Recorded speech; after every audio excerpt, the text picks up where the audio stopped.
Hello everyone. I was reminded this morning that 2 years ago my daughter chose to go to school dressed as a giraffe for World Book Day, and that made us think about the book that inspired her choice, Giraffes Can't Dance by Jas Andre and Guy Parker Rees, and we thought you might enjoy it too. Here we go. Gerald was a tall giraffe whose neck was long and slim, but his knees were awfully bandy and his legs were rather slim. He was very good at standing still and munching shoots off trees. But when he tried to run around, he buckled at the knees.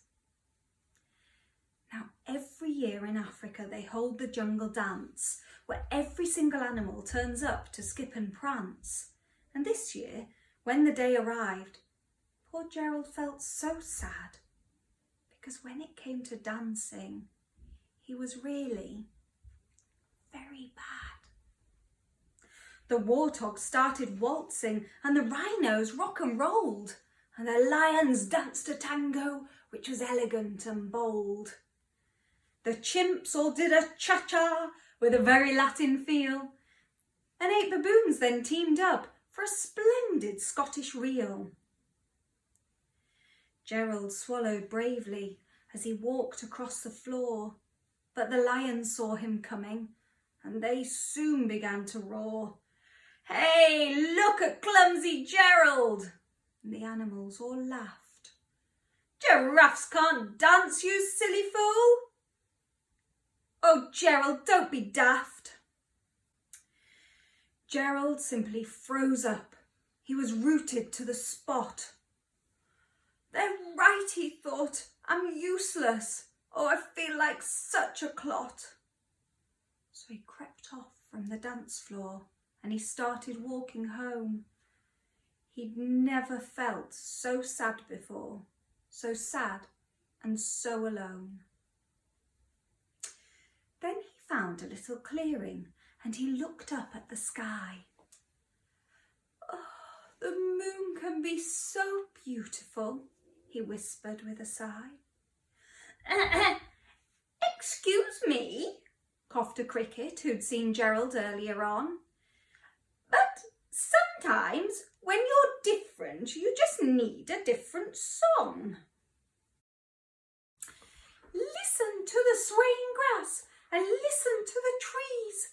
To me, the sweetest music is those branches in the breeze. So imagine that lovely moon is playing just for you. Everything makes music if you really want it to." With that, the cricket smiled and picked up his violin. Then Gerald felt his body do the most amazing thing. His hooves had started shuffling, making circles on the ground. His neck was swaying gently and his tail was swishing round. He threw his legs out sideways and he swung them everywhere. Then he did a backward somersault and he leapt up in the air. Gerald felt so wonderful. His mouth was open wide. "I am dancing! Yes, I'm dancing! I am dancing!" Gerald cried. Then one by one, each animal who'd been there at the dance arrived while Gerald boogied on, and they watched him quite in trance. And they shouted, "It's a miracle! We must be in a dream! Gerald's the best dancer that we've ever seen."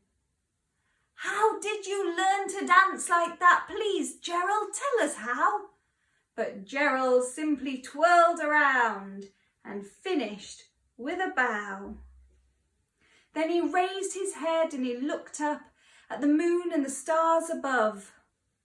"We all can dance," he said, "when we find music that we love." Night, night.